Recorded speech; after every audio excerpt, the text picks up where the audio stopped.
Hallo, vor mir habe ich die Logitech Pro X Superlight 2. In diesem Video zeige ich dir, wie du ein Makro erstellst und zuweist.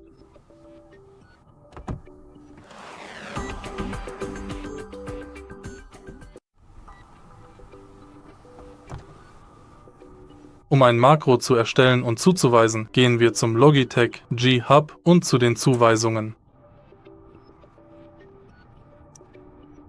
Gehe zu Makros, erstelle ein neues Makro und benenne das Makro.